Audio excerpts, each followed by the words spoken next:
รายการนี้เหมาะสำหรับผู้ชมที่มีอายุ 18 ปีขึ้นไปอาจมีภาพเสียงหรือเนื้อหาที่ไม่เหมาะสมด้านพฤติกรรมความรุนแรงเพศและการใช้ภาษาที่ต้องใช้วิจารณญาณในการรับชมผู้ชมที่อายุน้อยกว่า 18 ปีควรได้รับคำแนะนำ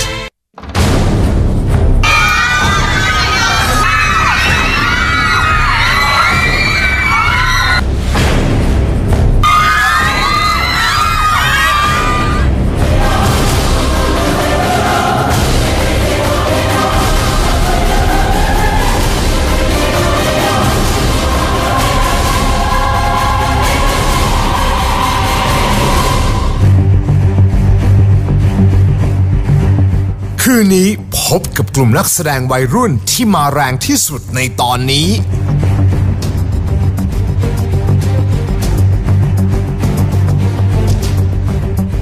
กับการสร้างปรากฏการณ์ที่ทำให้ทุกค่ำคืนวันเสาร์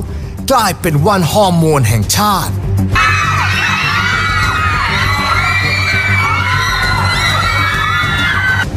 สนุกสนานครบรส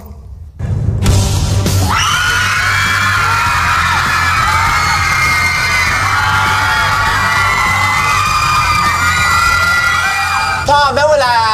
ชีกับภูเนี่ยจูบกันชอบไหม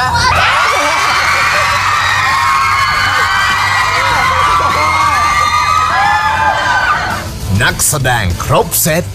อยากกินสไปซ์ต้องใส่ถุงนะฟังแล้วรู้สึกไงบ้างครับอ้าวแล้วทำไมถามอย่างนี้ล่ะใครรักกว่ากันระหว่างเต้ยกับสไปซ์พีทพอดูละครเรื่องนี้ชอบไหมครับสไปซ์พร้อมพบกับสาวต้นแบบตัวจริงของสไปซ์สาวสุดซ่าที่มีความเชื่อว่าผู้หญิงมีเซ็กส์คือการได้ผู้ชายไม่ใช่การเสียตัวตอนนั้นเนี่ยที่มีเซ็กส์เนี่ยคุณเป็นคนเสนอตัวไปหรือว่าเขามาขอนอนด้วยเขาอยากลองเราก็อยากลองมีคนอยากจะทำแบบคุณที่ดีตอนนี้คุณจะบอกเขาว่าพร้อมหรือยังรู้วิธีป้องกันหรือยังคุณกล้าเปิดเผยเรื่องสิ่งที่คุณชอบฉันไม่ทำอะไรผิดนะห้ามพลาด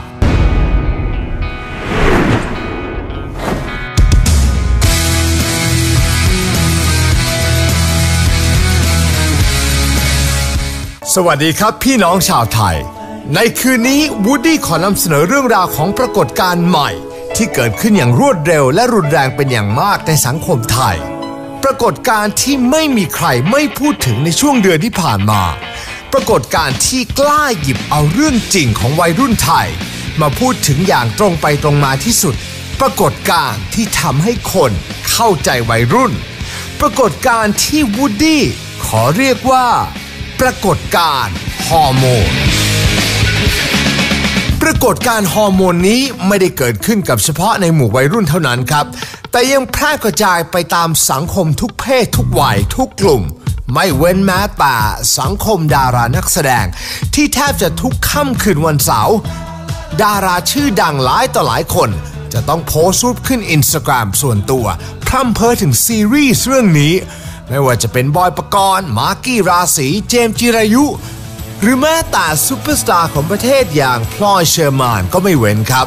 โดยเฉพาะพลอยที่คลั่งซีรีส์เรื่องนี้มากถึงขั้นวันที่เรามีการถ่ายทำพลอยก็แวะมาหาน้องๆนักแสดงที่สตูดิโอเพื่อมาให้กำลังใจครับชอบสไป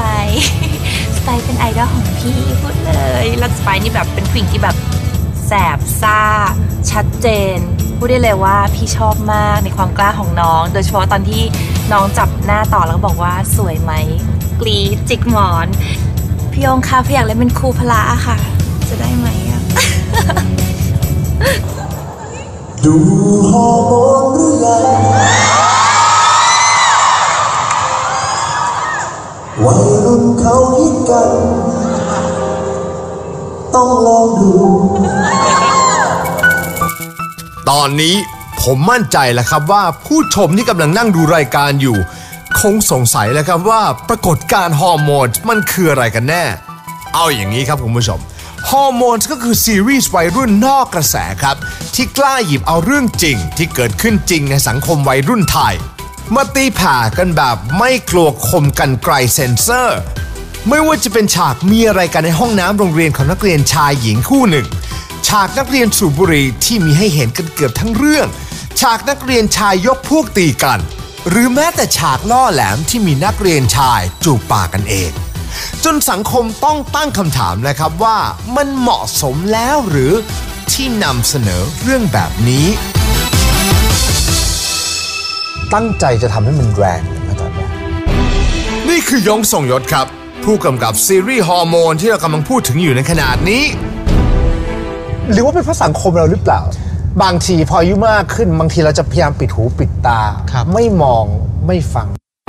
ส่วนนี้ก็คือหมอแอร์อัญชุลีครับจิตแพทย์เด็กและวัยรุ่นชื่อดังเด็กรุ่นใหม่จะมีสกอปปี้และคุณแม่แอมชนวลีครับคุณแม่ลูกสองซึ่งก็เป็นหนึ่งในนักแสดงซีรีส์ฮอร์โมนผู้ใหญ่เนี่ยเขานั่งดูกับลูกในหลายๆบ้านนะแล้วเขาต้องค่อนข้างจะช็อกพอสมควร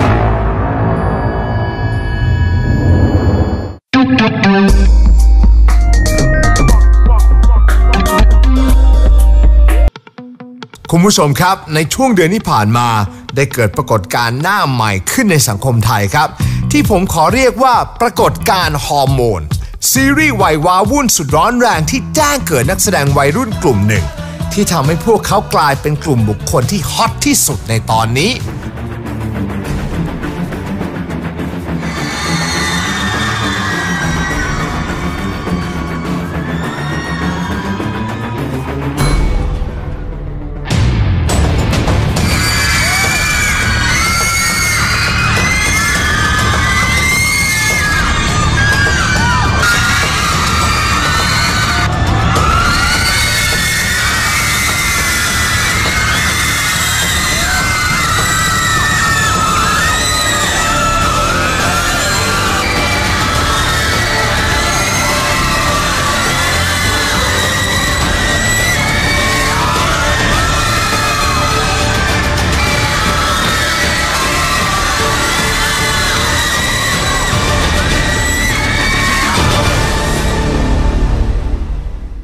จุดเริ่มต้นของฮอร์โมนนี่มันมาจากอะไรมันเริ่มต้นจากการที่มีน้องๆส่วนใหญ่กลุ่มนี้อยู่แล้วมันก็เลยเป็นโจทย์ว่าเราอยากจะทำงานที่มันเป็นวัยรุ่นที่เอาเด็กๆกลุ่มนี้มาเล่นในซีรีส์คราวนี้ก็เลยอยากทำฮอร์โมนที่มันเป็นพูดถึงเรื่องไลฟ์สไตล์และชีวิตวัยรุ่นใครเป็นแฟนข่าววินบ้างเอ่ย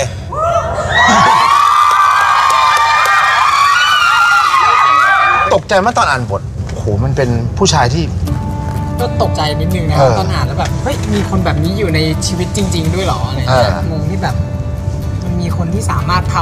ำพวกการปฏิวัติสิ่งต่างๆสร้างความคิดแบบแปลกๆได้มีอยู่ในโรงเรียนด้วยหรือเปล่าแต่ความแรงของคนชื่อวินนี่มันแรงตรงไหนอะความคิดมีทั้งเรื่องสิ่งที่ทำกิจกรรมที่ทำก็ไม่เคยเจอมาก่อนแบบมีคนแบบนี้มีใครไหมในที่นี้คือตอนแรกที่อ่านบทเลยโอ้รับไม่ได้เลยโอ้โหแรงมากนี่ต่อเปล่าหรือยังไงครับรับไม่ได้ไหมครับหรือยังไงรับได้ครับชอบมากเลยบทไทย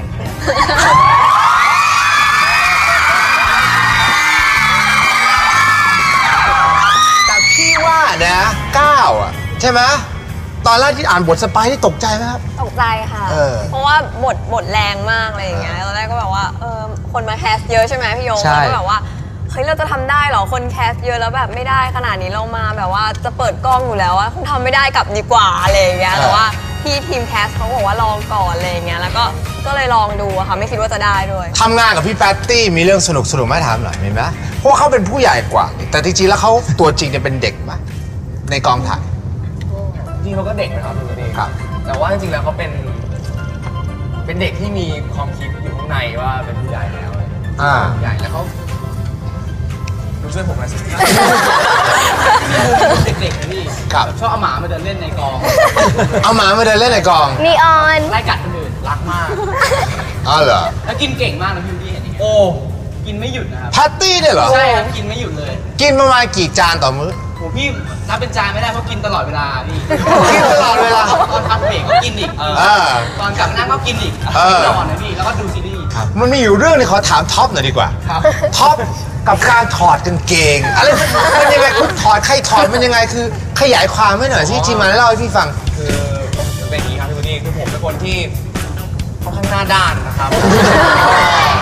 เรื่องของการ ไม่ค่อยรักนวลสงวนตัวเท่าไหร่ครับแล้วในห้องแต่งตัวเนี่ยก็จะเป็นห้องที่จะมีช่างแต่งหน้าอยู่ด้วยครับแล้วก็มีพี่คอสตูมอยู่ด้วยแล้วก็มีพี่แพตตี้พี่ดอนดูซีรีส์อยู่ด้วย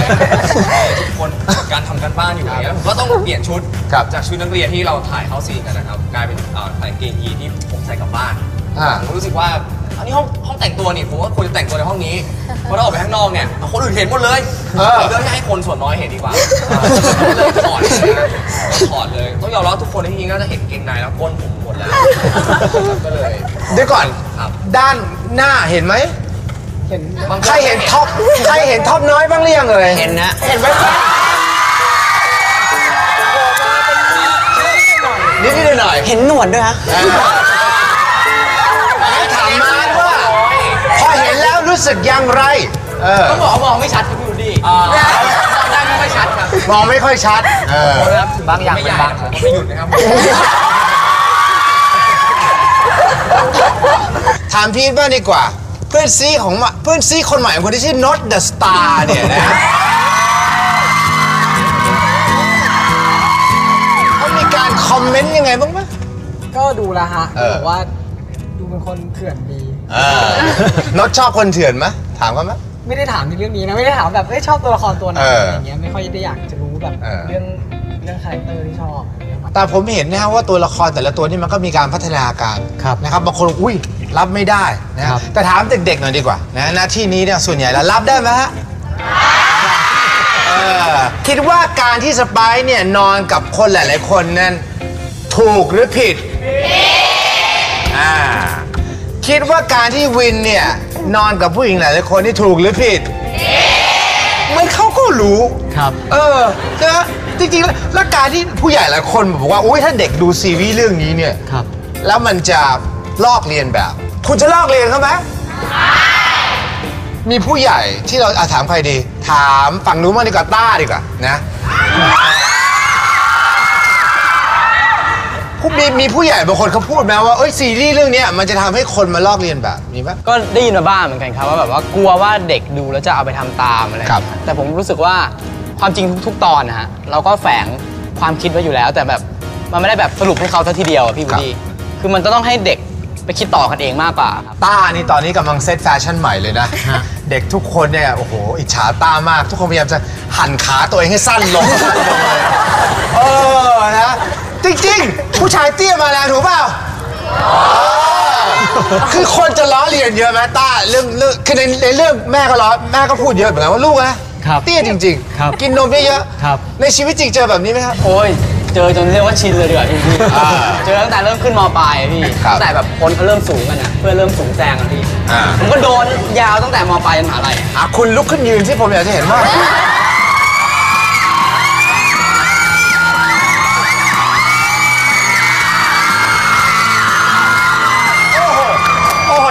อย่าเพิ่งคุณสูงกี่เซน162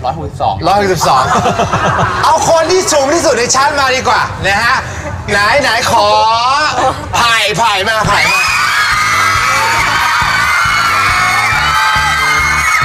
ยืนเชื่อมหน่อย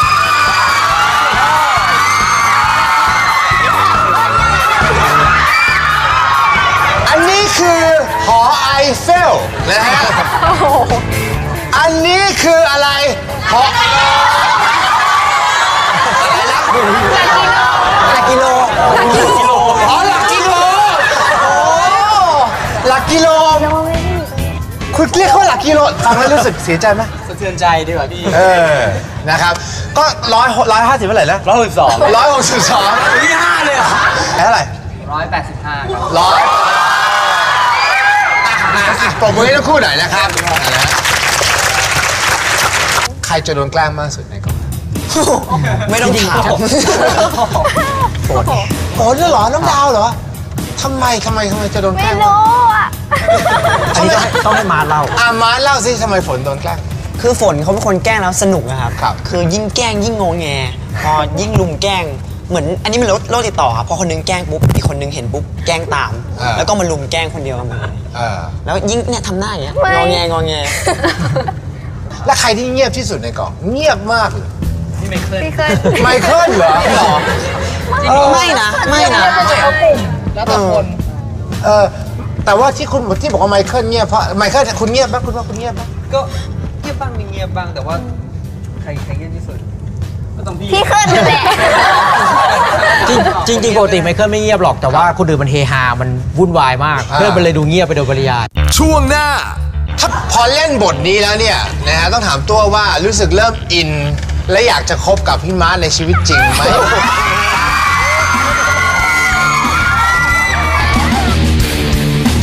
ใครรักกว่ากันระหว่างเต้ยกับสไปซ์มีแฟนยังในชีวิตจริงมีแฟนยัง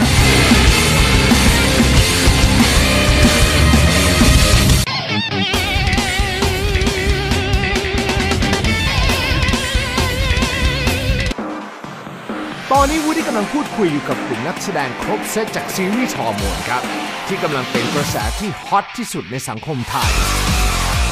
ผมขอถามถึงคู่หนึ่งหน่อยดีกว่านั่นก็คือคู่ของทีและภู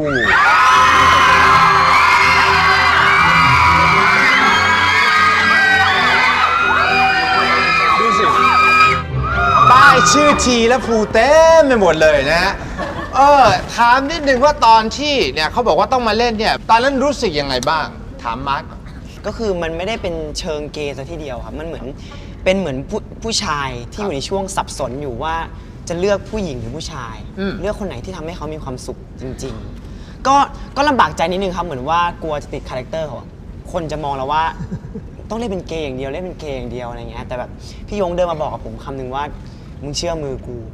ผมก็เลยแบบเล่นเลยครับนะครับก็เล่นเป็นเกย์ได้สมเกย์จริงๆขอหน้าครับแต่ว่ามันต้องขาดเพื่อนเบนไม่ได้สิทีใช่ไหมมันต้องมีเคมีที่เกิดขึ้นถูกไหมเวลาเขาอยู่ด้วยกันมันโรแมนติกไหม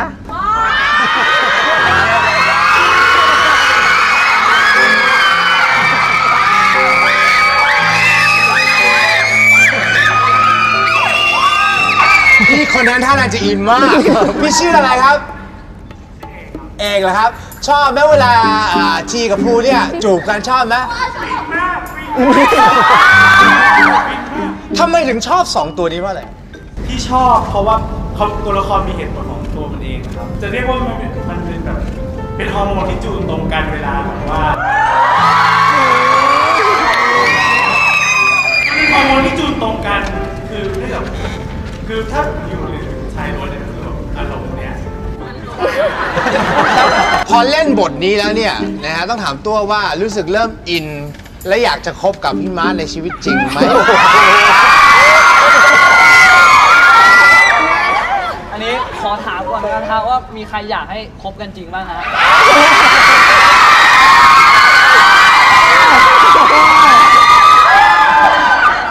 ถ้าเกิดว่าเห็นเขานอนอยู่บนเตียงนะทั้งคู่นะฮะจะสาวๆอยากจะกระโดดขึ้นเตียงกับเขาไหมไม่อยากยืนดูนี่ไงเด็กเดี๋ยวนี้คือเขาอิมเมจินอ่ะเวลาเราคิดตัวละครนี้ขึ้นมาเนี่ยมันคืออะไรพี่ยงมันยังคู่นี้ฮะอย่างที่บอกครับว่ามันเริ่มต้นจากว่าเราอยากให้คาแรคเตอร์ภูเนี่ยแบบเป็นคาแรคเตอร์ที่เสนอเรื่องความรักว่ามันเป็นเรื่องของคน2คนมากกว่าคน2เพศเรื่องของเพศ2เพศก็เลยมีคาแรคเตอร์ภูขึ้นมาแต่ว่าที่จับไปโยงกับตัวคาแรคเตอร์ดาวที่เป็นเด็กสาวช่างจิ้นเนี่ยเพราะว่าเนี่ยอย่างนี้แหละที่พี่เห็นข้อมูลเหล่านี้แหละแล้วพี่รู้สึกว่าแบบงงเพราะยุคตอนพี่เป็นวัยรุ่นไม่มีสาวจิ้นผู้ชายกับผู้ชายมันก็เลยรู้สึกว่าแปลกใหม่กับยุคสมัยนี้ดีหลายคนเนี่ยจับตามองนะฮะตัวละครนี้เป็นอย่างมากนะครับโดยเฉพาะในช่วงที่ผ่านมานั่นก็คือดาวครับโอ้ลุ้นมากเลยนะครับหลายที่ผ่านมาคือโอ้จะท้องหรือไม่ท้องปกติแล้วในชีวิตจริงเนี่ยเป็นคนคิดคืออันเนสแบบนั้นไหมครับคือเสียงอะค่ะเหมือนกันแต่ว่าวิธีการคิดหรือว่านิสัยจะไม่เหมือนกันค่ะครับก็คือดาวจะเป็นเหมือนคนแบบชอบจินตนาการแต่งนิยายเขานิยามว่าสาวโลกสวยอะไรเงี้ยแต่หนูว่าไม่นะตัวหนูแบบไม่ได้เป็นแบบนั้นอะชีวิตเราใกล้เคียงกับตัวละครตัวไหนมากที่สุด3 สาวเนี่ยเต้ยตอบเลยไหมปะคะเต้ยเหมือนมีเพื่อนไม่ชอบหรืออะไรเงี้ยค่ะก็มีคนโพสต์ว่าบนโซเชียลซึ่งทุกคำเป็นเรื่องของหนูเองอ่านแล้วก็จะบอกว่าผมโกรธมากครับใครมาว่าเต้ยของผมครับว่าแรดมาว่าแรดได้ยังไงมันดูแล้วผมโกรธมากนะฮะถามนิดนึง ถามเต้ยดีกว่าตัวละครเต้ยเนี่ยตอนที่คนเขาเขียนว่าเราแรดเนี่ยตอนนั้นคือเราโกรธไหมในละครเนี่ยโกรธในละครเต้ยไม่โกรธค่ะเต้ยไม่รู้สึกเลยคือเขาจะเป็นตัวละครที่เหมือนกับยึดติดกับความคิดตัวเองอะค่ะว่าเราไม่ได้ทำอะไรผิดครับแล้วก็ไม่กลัวว่าคนอื่นจะคิดอะไรสไปว่าเต้ยรัดไหมไม่ค่ะไม่ใครรัดกว่ากันระหว่างเต้ยกับสไปว่าไงใครแรกกว่ากันนะอ้าวแล้วทำไมถามอย่างนี้ล่ะในละครตัวละครใช่ไหมสไปก็ต้องอย่างนั้นมากกว่าสิจริงๆแล้วเนี่ยคำเนี่ยเป็นคำที่เด็กใช้กันทั่วไปมากเลยเป็นคำปกติที่ซ้ำไปแต่นิยามของคำว่าแรดในละครคืออะไรจริงๆแล้วไอ้คาแรคเตอร์เต้ยเนี่ยมันมาจากที่แบบว่าตอนสมัยเรียนมหาลัยมันจะมีแบบว่าน้องผู้หญิงหลายๆคนที่เราจะรู้สึกว่าเฮ้ยเขาสนิทกับเพื่อนกับพวกพี่ๆผู้ชายแล้วก็โดนเพื่อนๆผู้หญิงด้วยกันว่าเขาแรดคิดว่าในมุมที่เราเอามาใช้เนี่ยก็คือมุมที่สังคมมองว่าผู้หญิงคนนี้สนิทสนมกับผู้ชายเยอะๆเข้าหาผู้ชายแต่ว่าไม่สนิทสนมกับผู้หญิงด้วยกันเลยอะไรเงี้ยครับมันมีฉายาเนี่ยใช่ไหมรู้ไหมว่าตอนนี้ฉายาของสไปซ์คืออะไรอยากกินสไปซ์ต้องใส่ถุงอยากกินสไปซ์ต้องใส่ถุงนะฟังแล้วรู้สึกไงบ้างครับก็รู้สึกคนดูเยอะเหมือนกันนะอะไรอย่างเงี้ยแล้วมันก็มีมีมสไปซ์ขึ้นมาใน Facebook เต็มไปหมดเลยก็รู้สึกว่าเรื่องฮอร์โมนเนี่ยมันดังจริงเพราะมีคนดูสไปซ์ดูตัวละครแล้วก็สนใจตัวละครตัวนี้เยอะมากอะไรอย่างเงี้ยค่ะก็รู้สึกดีใจคือเป็นตัวละครที่ผู้ชายชอบกันเยอะใช่ครับมากครับพีทพอดูละครเรื่องนี้ชอบไหมครับสไปซ์ไม่ค่อยชอบคนแนวนี้ฮะไม่ชอบแนวนี้มันดูไม่อยู่ถ้าอยู่ด้วยเราคงไม่อุ่นใจแน่ๆระแวงเยอะอะชีวิตลำบากแน่ๆแล้วถ้าเป็นคุณเนี่ยพีทน่าไม่ใช่วินนะคุณถ้าให้เลือกระหว่าง4แนวนี้แนวไหนผมว่าผมเลือกเต้ยครับใช่เพราะดูเซฟสุดไม่ใช่เซฟสุดด้วยเขาดูเป็นคนที่แบบดูมันมีทัศนคติดีดูมีเขามันดูไม่ได้แบบผู้หญิงนะดูธรรมชาติต่อเองล่ะถ้าต้องเลือกในชีวิตจริงนะมีแฟนยังในชีวิตจริงมีแฟนยังครับมีแล้วครับมีแล้วโหยนี่คือดีหรือไม่ดีหรือยังไงคือชอบไหมถ้าเกิดว่าต่อมีแฟนขอบคุณครับกลัวจะไม่ชอบแต่ถ้าเกิดต่อโสดล่ะชอบไม่ว่าจะยังไงก็ชอบนะครับคือคุณชอบแบบไหนที่จริงผมอยากเลือกระหว่างขวัญกับเต้ยคือผมชอบขวัญในความที่ว่าแบบผมเชื่อว่าทุกคนมีปมอ่ะเขาเป็นเด็กที่แบบคิดว่าตัวเองเพอร์เฟกต์มาตลอดแต่สุดท้ายตัวเองกลับไม่เพอร์เฟกต์อย่างเงี้ยดังนั้นแบบคนอย่างเงี้ยรู้สึกว่าเขาเป็นคนที่น่าดูแลในสายตาผมนะในอย่างนึงคือผมไม่ชอบคนแรงๆเขาเป็นหนึ่งในคนที่รักเรียนชอบความรักดีของใครก็ตามเขาเป็นคนที่รักดีใกล้เคียงกับตัวละครไหมต่อกับไผ่ใกล้เคียงมากจริงๆต่อก็เขียนคาแรคเตอร์ไผ่เขียนจากตัวต่อเลยครับคือมี2คนที่ใกล้เคียงแบบ90-80-90%คือต้ากับไผ่ที่เขียนจากตัวนักแสดงเลยครับไผ่ปากจู๋ใช่ไหมมันมาจากไหนพี่ยงจริงๆมันเป็นหนึ่งฉากที่น้องทีมเขียนบทที่เป็นผู้หญิงเขียนมาแล้วผมก็รู้สึกว่ามันก็น่าจะทำแล้วดูโอเคอ่ะแต่จริงๆแล้วซีนอะไรแบบนี้ซีนที่มันบริหารเสน่ห์อย่างเงี้ยมันมีเยอะเราก็ไม่ได้คิดหรอกว่าตอนถ่ายทำมันจะออกมาเป็นภาพที่กลายเป็นภาพที่มันอิมแพคคนดูที่เป็นท้องอันเท้าได้ขนาดนี้เลยแต่ว่าวันที่ตอนที่เล่นเนี่ยด้วยความที่ก็เดินไปบีฟก้าวกับต่อแล้วด้วยความที่ไม่รู้เขาคงอินอะไรแบบส่วนตัวไม่รู้นะเวลาเขาเล่นกันจ้องตาแล้วอารมณ์มันส่งถึงกันนะฮะคือพี่ถ่ายแล้วพี่ดู2 มอนิเตอร์ดูไปเลยยังอมยิ้มเลยคือบางทีจะบอกว่าการแสดงบางทีมันเป็นเรื่องการรับการส่งอารมณ์กันแล้ววันนั้นเขาส่งถึงกันทั้งคู่งั้นเราขอให้ช่วยแสดงใหม่ให้เราเห็นหน่อยนะครับโฟกัสพลังนะฮะต่อให้โฟกัสพลังไปที่9นะลองสไปให้นั่งอยู่ข้างหน้านั่นเองนะครับส่งกลับไปให้ต่อหน่อยนะส่งกลับไปให้ต่อหน่อยนะฮะพี่อยากเห็นอีกครั้งหนึ่งต่อปากจูหรือว่าไผ่ปากจูเป็นยังไงนะครับ and action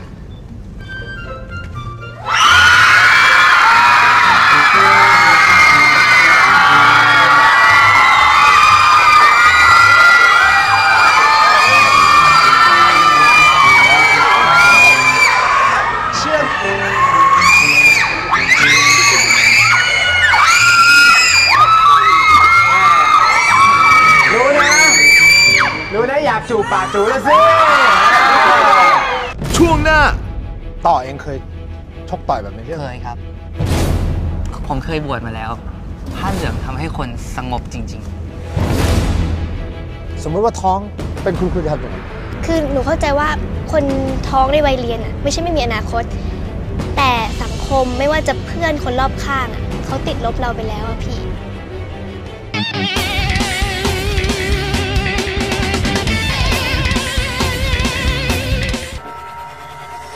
ความจริงแล้วซีรีส์ฮอร์โมนนั้นได้หยิบเอาเรื่องของวัยรุ่นที่เกิดขึ้นจริงๆในสังคมไทยมาตีประเด็นอย่างประเด็นการใช้ความรุนแรงในการแก้ปัญหาที่นำเสนอผ่านตัวละครที่ชื่อไทยตั้งใจจะทำให้มันแรงเลยไหมตอนแรกคือมันให้มันแบบโดนเลยไหมตอนแรกไม่ได้ตั้งใจจะให้มันแรงแต่ตั้งใจจะให้มันจริงแค่จะเล่าเรื่องของเด็กกลุ่มหนึ่งที่ทุกตัวละครเคยมีความผิดพลาดได้เรียนรู้เติบโตขึ้นแล้วก็ให้น้องๆเด็กๆเนี่ยได้เรียนรู้ประสบการณ์ชีวิตผ่านตัวละครเหล่านั้นต่อเองเคยชกต่อยแบบในเรื่องเคยครับเพราะอะไรสาเหตุหลักมีเพื่อนกลุ่มหนึ่งที่รักกันมากรักกันจนกระทั่งว่าไม่รู้ว่ารักกันในทางที่ถูกหรือผิดกันแน่ในตัวปันเนี่ยถ้าสมมติว่าคนรอบข้างผู้หญิงกันเนี่ยไปหมั่นไส้ใครเนี่ยเขาก็จะคำแรกที่คิดขึ้นมาเลยคือเราอยากทำร้ายเขาอยากทำให้เขาเจ็บแต่ไม่รู้จะทำยังไงซึ่งวิธีแรกที่โผล่ขึ้นมาในหัวเลยก็จะเป็นแบบการทำลายร่างกายอ่ะซึ่งคือวิธีนี้ของผู้หญิงแต่ว่าถ้าเกิดว่าเราแบบใช้เซนส์อีกนิดนึงเราเปลี่ยนเป็นวิธีการแบบโจมตีทางอื่นอย่างเงี้ยค่ะมันก็จะทำได้แต่ว่าอาจจะเป็นไม่ใช่ร่างกายแต่ว่าพอมันคิดไม่ออกปุ๊บเนี่ยผลสรุปมันก็คือการ attack เข้าแบบ physical ก็คือทำร้ายร่างกายเขาผู้ใหญ่เนี่ยเขานั่งดูกับลูกในหลายๆบ้านนะแล้วเขาต้องข้างจะช็อกพอสมควรอุ้ยครับมันเป็นแบบนี้ด้วยเหรอแม่ดูกับที่บ้านเหรอใช่ค่ะไม่ของจะดูกันคนละเครื่องแล้วก็จะดูคนละเครื่องแต่ว่าพอเราดูแล้วเราจะรู้สึกว่าเฮ้ยลูกมันออกไปข้างนอกแล้วมันเป็นยังไงอ่ะแล้วแบบแต่ละครอบครัวเฮ้ยลูกเราจะเป็นอย่างนี้หรือเปล่าเช่นซีนไหนตีกันหนึ่งเลยเราไม่รู้ว่าก็ลูกเราไหนเขาบอกนะครับสวัสดีครับขึ้นห้องนะครับโอ้ดูน่ารักอะไรอย่างเงี้ยแต่พอเขาออกข้างนอกอ่ะเราไม่รู้ว่าเขาจะแบบอารมณ์เขาจะเป็นยังไงเพื่อนเขาจะเป็นยังไงแล้วสุดท้ายมันจะมีทางออกให้เขาไม่ตบไม่ต่อยกันมั้ยผมว่ามีนะเช่นคือผมรู้สึกว่าที่สะท้อนเรื่องนี้ไม่ได้สะท้อนออกมาเพื่อที่จะให้คนต่อยกันมากขึ้นครับผมคิดว่าทางออกของมันอ่ะมันไม่ได้จำเป็นแต่การต่อยแต่เพราะว่าวัยรุ่นวัยเนี้ยมันเป็นวัยที่ความคิดอยู่ในช่วงรอยต่อครับมันจะค่อนข้างแบบบางคนอาจจะคิดได้มากกว่าคนอื่นแต่ผมก็เชื่อว่าวัยเนี้ยไม่มีใครที่คิดได้จนกระทั่งข้ามไปสู่แนวผู้ใหญ่ที่ว่าใช้เหตุและผลได้ตลอดบางคนยังมีความอารมณ์ชั่ววูบวัยรุ่นเป็นวัยอยากรู้อยากลองที่มีอารมณ์ชั่ววูบสูงการที่หยิบโทรศัพท์ขึ้นมาถ่ายเนี่ยเขาต้องการอะไรคือต้องการโชว์ให้คนเห็นว่าฉันกำลังถ่าย2คนที่ตบตีกันคือพี่อยากรู้พฤติกรรมของคนถ่ายกันดีกว่ามันคืออะไรมันเหมือนเป็นการเก็บไว้ดูอะค่ะถ้าเป็นวัยรุ่นไงนะก็อาจจะคิดว่าเป็นถ้าบันถ่ายเนี่ยก็จะแบบเก็บไว้ดูกับเพื่อนจะได้เล่าต่อได้เราก็จะแบบเป็นพวกเล่าต่อใช่ปะคะพอเห็นเหตุการณ์ปุ๊บเดี๋ยวเล่าไม่หมดเราก็ถ่ายไว้เก็บไว้แล้วก็จะได้เปิดให้คนอื่นดูได้ส่งต่อได้ดูละครเนี่ยฉากไหนมีฉากตบเนี่ยโอ้โหฮิตกันทั่วบ้านทั่วเมืองเพราะว่าสังคมไทยเราอะค่ะบางทีเราก็คือแบบเสพเรื่องนี้จนเรารู้สึกว่ามันเป็นเรื่องปกติเรื่องธรรมดาเด็กเยาวชนดูก็เอามาเรียนแบบเกิดปัญหาอะไรก็มาตบกันที่โรงเรียนถ้าเจอเรื่องแบบนี้กับชีวิตอันปันเต้ยเนี่ยค่ะชีวิตจริงเลยแล้วกันคุณโดนกระทืบในห้องน้ำค่ะคุณจะทำยังไงเป็นประมาณก็ไม่สู้กลับเหมือนกันค่ะเพราะว่าอย่างที่บอกเนี่ยคนเขาเยอะกว่าก็คือเราก็ต้องยอมไปสมมติมันถีบจนเราไม่รู้ใจของคนมันใจเสือขนาดไหนคือก็ปล่อยให้เขาทำไปถ้าเกิดว่าเราสู้กับเนี่ยเขาก็ยิ่งฮึดใช่ป่ะคะเพื่อนเขาก็อยู่อีกเพื่อนเขาก็อยู่เพื่อนเขาเห็นเพื่อนเขาโดนตบเขาก็ต้องมาทำร้ายเรากลับก็แทนที่จะเป็น2 มือกลายเป็น4 มือ5 มือ6 มือเนี่ยก็จะหนักกว่าเดิมค่ะถ้าเป็นคุณเป็นแบบพระในหนังเนี่ยคุณจะสู้กลับไหมหรือว่าคุณจะจริงๆตัวคุณเองสมมติคุณเป็นพระรูปนั้นที่คุณบวชไม่แน่เหมือนในเรื่องผมเคยบวชมาแล้วผ้าเหลืองทำให้คนสงบจริงๆสงบแบบว่าผมเคยใจร้อนผมใจเย็นได้ด้วยการบวชจริงๆอันนี้ผ่านมาแล้วจริงๆเรื่องในฮอร์โมนที่บวชนี่คือชีวิตผมจริงๆผมไปบวชจริงๆบวชกี่อาทิตย์เดียว แล้วได้จริงๆได้จริงๆทั้งที่ไม่มีใครน่าเชื่อว่า7 วันนั้นทำอะไรได้ออกมาคุณเลือกทำอะไรออกมาใช้ชีวิตตามปกติแต่เลือกที่จะไม่ไปในเส้นทางที่เราคิดว่าเราจะมีปัญหากับคนอื่นหรือถ้าเกิดเรามีปัญหาเราเลือกที่จะใช้เหตุผลให้เขาผู้ชายก็คือต้องอาจจะบวชพระแต่เราก็กล้าที่จะแบบเผชิญหน้าที่จะคุยกันตรงๆไปเลยว่าเฮ้ยเราจะเอากันยังไงเราไม่มีปัญหากันได้ไหมอันไหนเราขอโทษได้เราขอโทษถ้าเราคิดว่ามันไม่เหนือบากกว่าแรงหรือไม่เสียศักดิ์ศรีอะไรผมรู้สึกว่าการขอโทษเนี่ยเป็นเรื่องที่ดีแล้วทุกคนสามารถพูดได้ไม่ใช่เรื่องที่ว่าแบบเฮ้ยถ้าเราขอโทษแบบเราจะรู้สึกแย่มากรู้สึกว่าแบบเราเป็นลูเซอร์อะไรเงี้ยหรือประเด็นการตั้งท้องในวัยเรียนที่นำเสนอผ่านเรื่องราวของดาวและของขวัญคิดว่าคนที่ประสบปัญหาท้องในวัยเรียนเป็นเพราะอะไรใช้อารมณ์อะค่ะคือไม่ใช่ว่าเด็กวัยรุ่นอะเขาคิดไม่ได้นะคะแต่เขาคิดผิดคือเหมือนเขารู้สึกว่าเรื่องที่เขาทำอยู่เนี่ยมันก็เป็นเรื่องธรรมดาใครๆก็ทำกันแบบการมีความสัมพันธ์กับแฟนอะไรเงี้ยค่ะซึ่งใช่มันไม่ใช่เรื่องผิดแต่ผิดตรงที่ว่าเขาไม่มองถึงผลที่มันจะตามมาค่ะเขาใช้ฮอร์โมนใช้อารมณ์ลงไปกับสิ่งนั้นโดยไม่คิดว่าหลังจากนี้เนี่ยทุกคนไม่ได้โชคดีเสมอไปต้องบอกว่าตรงนี้มันเป็นเรื่องที่เกิดขึ้นอยู่แล้วในสังคมไทยแต่ว่าผู้ใหญ่คนไทยหลายๆคนไม่กล้าที่จะยอมรับมันไม่กล้าที่จะพูดคุยเรื่องนี้กับเด็กอย่างผู้ใหญ่เองพ่อแม่นะคะไม่กล้าพูดคุยเรื่องเพศสัมพันธ์เรื่องเพศศึกษากับเด็กนะคะปล่อยให้เด็กวัยรุ่นนะคะเขาไปพูดคุยกันเองนะคะเขาไปศึกษาหากันเองถามความคิดเห็นกันเองหรือว่าศึกษาผ่านทางอินเทอร์เน็ตนะคะอย่างกรณีหมอเป็นจิตแพทย์เด็กและวัยรุ่นนะคะจะมีคุณพ่อคุณแม่หลายคนที่พาลูกมาหาหมอแล้วก็ชอบมาถามหมอว่าคุณหมอเนี่ยคุยกับลูกเรื่องนี้แล้วว่ายังไงบ้างก็จะถามคุณพ่อคุณแม่กลับไปว่าแล้วทำไมคุณไม่คุยกับลูกคุณเองนะคะแพตตี้เหรอถ้าคิดว่าเหมือนเป็นเรื่องของการที่เขาอาจจะไม่ได้มองในเรื่องของผลลัพธ์หรือเปล่าค่ะว่าถ้าเป็นแบบนี้ปุ๊บลงไปแล้วจะเป็นยังไงอาจจะเป็นเรื่องของการ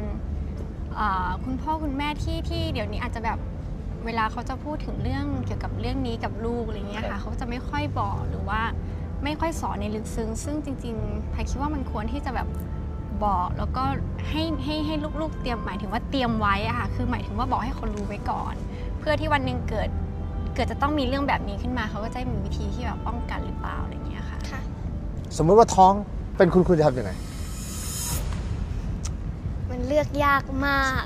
ใช่เป็นปัญหาที่ถามวันนี้กับถามพรุ่งนี้ก็คงตอบไม่เหมือนกันด้วยซ้ำแต่ถ้าถามหนูตอนนี้นะ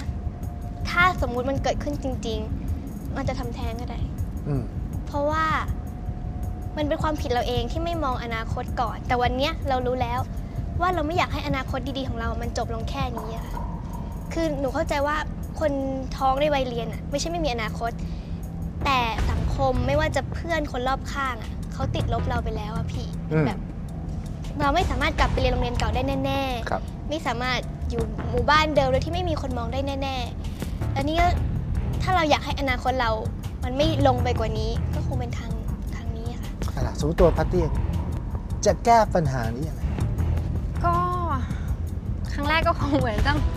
หายใจเข้าออกลึกๆเลยค่ะแล้วก็ค่อยๆคิดกับมันมากกว่าแล้วก็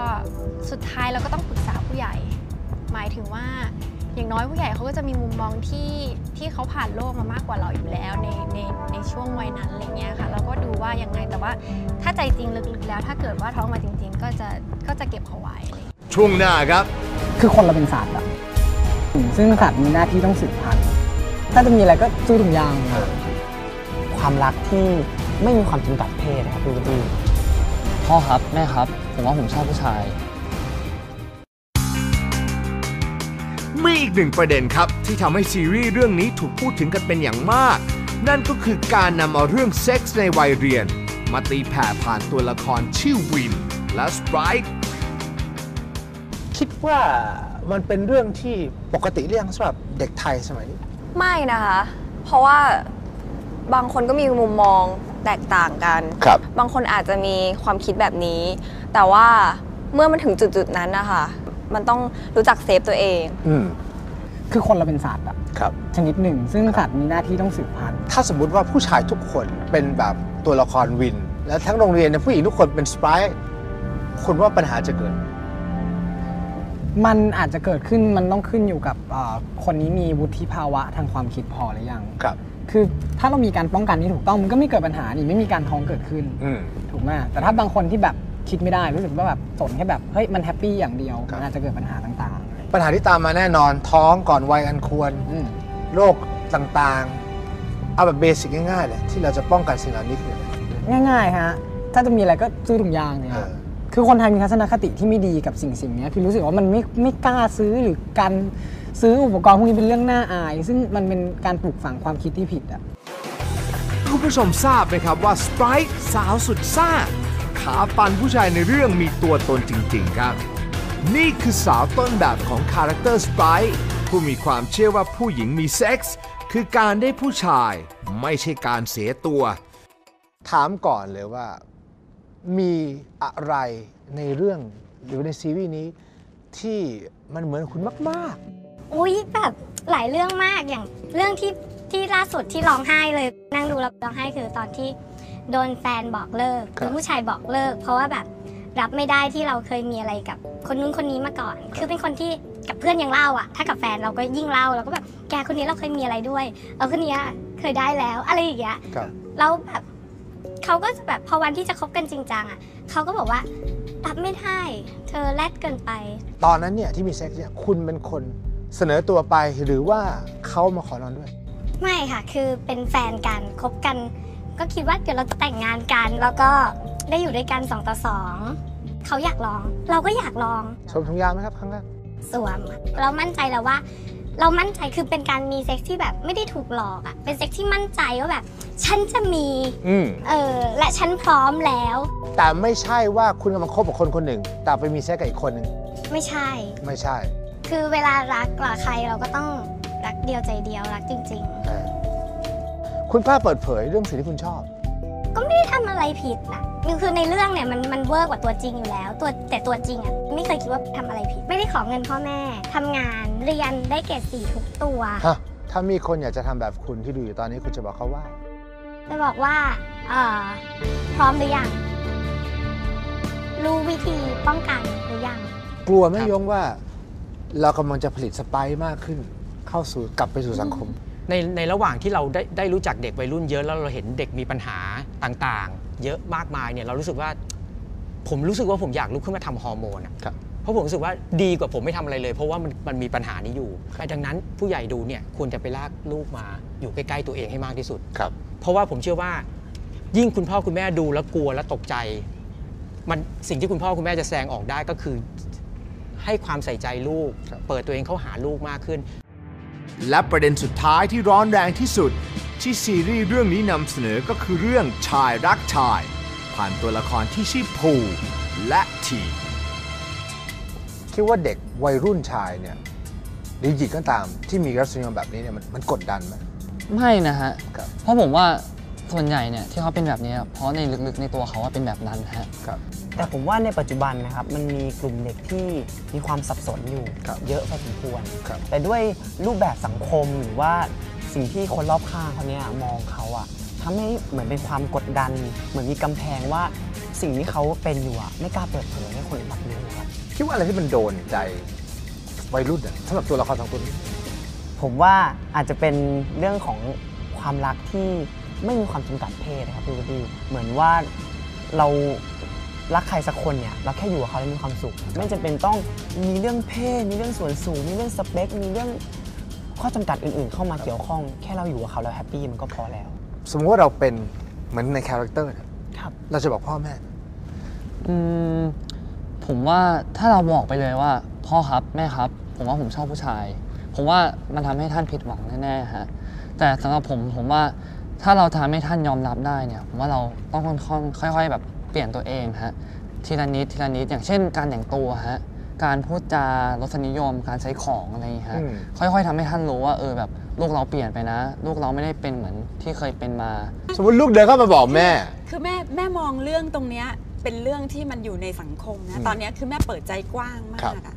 ค คือเราไม่ได้รู้สึกว่าเฮ้ยคุณทำไม่ได้นะคุณเป็นไม่ได้นะคุณเป็นกระเทยไม่ได้คุณเป็นเกย์ไม่ได้อะไรเงี้ยแต่เรารู้แค่อย่างเดียวว่าวันหนึ่งที่เขาโตขึ้นมาเนี่ยเขาจะคิดของเขาเองได้ไงว่าเขาเป็นหรือไม่เป็นเขาใช่หรือไม่ใช่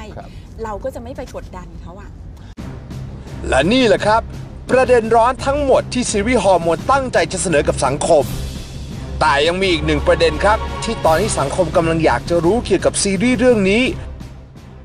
คนเสพสื่อดิจิทัลผ่านทางออนไลน์เยอะขึ้นเรื่อยๆใช่ครับใช่ไหมฮะอย่างนี้เราจะเซ็นเซอร์ยังไงครับเขาอาจจะใช่สิเราทำได้เต็มที่เราไม่ต้องมีการเซ็นเซอร์อะไรอย่างนี้มันจะทำให้มันแรงเกินขอบเขตที่แบบคุณยงว่าจริงๆพวกผมเซ็นเซอร์ตัวเองด้วยการไม่ได้ตัดไม่ได้หลบไม่ได้เบลอแต่เซ็นเซอร์ด้วยการคิดให้เยอะที่สุดในการที่จะนำเสนอสารโดยเฉพาะเรากำลังจะพูดเรื่องประเด็นที่มันดูแรงๆแล้วมันจริงๆอย่างเงี้ยดังนั้นผมเชื่อว่าถ้าเกิดว่าเราคิดในตอนทำบทว่าเรามีเจตนาอะไรแล้วใส่ลงไปในบทได้ซึ่งเพราะว่าเรากลัวว่าคนจะเข้าใจเจตนาเราผิดเราก็เลยคิดเยอะพอคิดเยอะมันก็เลยออกมาเป็นซีรีส์ที่มีเนื้อหาแบบนี้ฮะแล้วตอนที่ผมทำบทเนี่ยผมเคยไปถึงจุดหนึ่งที่เรารู้สึกว่ากลัวมากว่าเฮ้ยเรื่องบางเรื่องมันแรงเกินไปจนเรารู้สึกว่าไม่ควรจะทำหรือเปล่าเพราะว่ามันมีชื่อเสียงของบริษัทอยู่ชื่อเสียงของน้องๆนักแสดงอยู่อะไรเงี้ยเคยมีโมเมนต์แบบกลัวถึงขั้นแบบว่าเอ้ยหรือไม่ทำวะแต่ว่าพอคิดไปคิดมารู้สึกว่าเฮ้ยยังมีเวลาคิดต่อมันไปให้สุดแล้วถ้าวันที่ซีรีส์เรื่องนี้มันออกไปแล้วเรามีคำตอบให้กับทุกคำถามได้ผมว่ามันน่าจะจบลงได้ทุกคนน่าจะเข้าใจงั้นถามต่อแทนทุกคนในที่นี้แฟนๆฮอร์โมนทั้งประเทศและทีมนักแสดงทุกคนว่าจะมีฮอร์โมนซีซั่นที่2ไหมครับตอนแรกตั้งใจว่าจะไม่ทำละซีซั่น2แต่ด้วยการที่วันนี้เห็นน้องๆมาเยอะขนาดนี้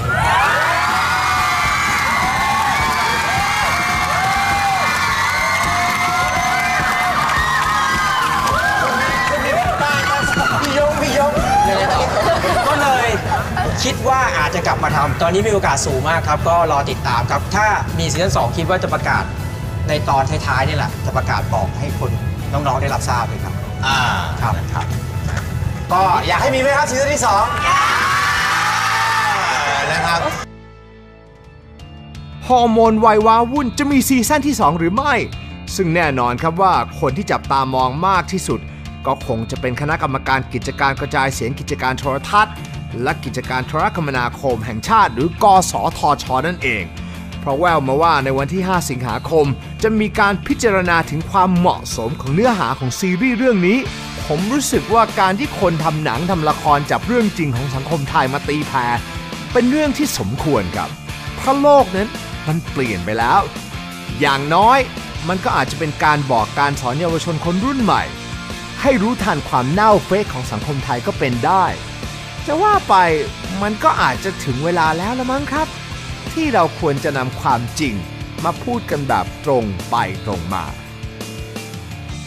ราตรีสวัสดิ์ครับพี่น้องชาวไทย